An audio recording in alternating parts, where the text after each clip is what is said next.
दोस्तों, आज की कहानी एक जातक कहानी है और कहानी है 6 दंत हाथी की।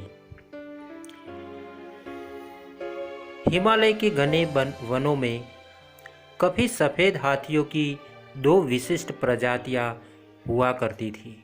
6 दंत और उपोषित 6 दंत हाथियों का रंग सफ़ेद हुआ करता था और उसके 6 दांत होते थे, ऐसा पाली साहित्य में उल्लिखित है।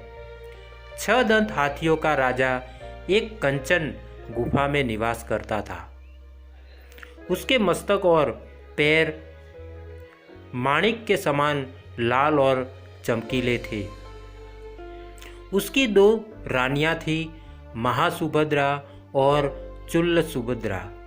एक दिन गजराज और उसकी रानियां अपने दास दासियों के साथ एक सरोवर में जल क्रीड़ा कर रहे थे। सरोवर के तट पर फूलों से लदा एक साल वृक्ष भी था। गजराज ने खेल खेल में ही साल वृक्ष की एक शाखा को अपनी सूंड से हिला डाला। संयोगवश वृक्ष के फूल और पराग महासुभद्रा को आच्छादित कर गए, किंतु वृक्ष की सूखी टहलियां और फूल चुल सुभद्रा के ऊपर गिरे। चुल सुभद्रा ने इस घटना को संयोग न मान स्वयं को अपमानित माना। नाराज चुल सुभद्रा ने उसी समय अपने पति और उनके निवास का त्याग कर वहीं से चली गई। ततः 6 दंतराज के अथाक प्रयास के बावजूद वह कहीं ढूंढे नहीं मिली।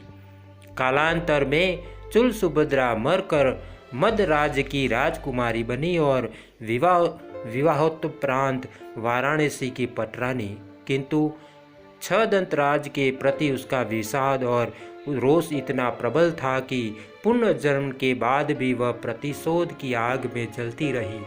अनुकूल अवसर पर उसने राजा से 6 दंतराज के दंत प्राप्त करने को उकसाया। फलतः राजा ने उक्त उद्देश्य से कुशल निषादों की एक टोली बनवाई, जिसका नेता सोनुत्तर को बनाया। 7 वर्ष 7 महीने और 7 दिनों के पश्चात सोनुत्तर 6 दंतराज के निवास स्थान पर पहुंचा। उसने वहां एक गड्ढा खोदा और उसे लकड़ी और पत्तों से ढक दिया। फिर वह चुपचाप पेड़ों की झुरमुट में छिप गया। 6 दंतराज जब उस गड्ढे के करीब आया तो सोनुत्तर ने उस पर विष बुझा बाण चलाया। बाण से घायल 6 दंत ने जब झुरमुट में छिपे सोनुत्तर को हाथ में धनुष लिए देखा तो वह उसे मारने के लिए दौड़ा, किंतु सोनुत्तर ने सन्यासियों का गेरुआ वस्त्र पहना हुआ था, जिसके कारण गजराज ने निषाद को जीवन दान दिया। अपने प्राणों की भीख पाकर सोनुत्तर का हृदय परिवर्तन हुआ। भाव विभल सोनुत्तर ने 6 दंत को सारी बातें बताई कि क्यों वह उसके दांतों को प्राप्त करने के उद्देश्य से वहां आया था। चूंकि 6 दंत के मजबूत दांत सोनुत्तर नहीं काट सकता था, इसलिए 6 दंत ने मृत्यु पूर्व स्वयं ही अपनी सूंड से अपने दांत काटकर सोनुत्तर को दे दिए। वाराणसी लौटकर सोनुत्तर ने जब 6 दंत के दांत रानी को दिखलाए तो रानी 6 दंत की मृत्यु के आघात को संभाल न सकी और तत्काल मर गई। धन्यवाद दोस्तों।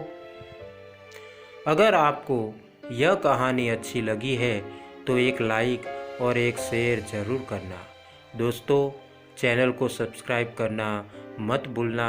आपके प्यार को इसी तरह देते रहना, क्योंकि हम आपके लिए इसी तरह की अच्छी और मनपसंद कहानियाँ लाते रहे। धन्यवाद दोस्तों, धन्यवाद। फिर मिलेंगे एक और नई कहानी के साथ।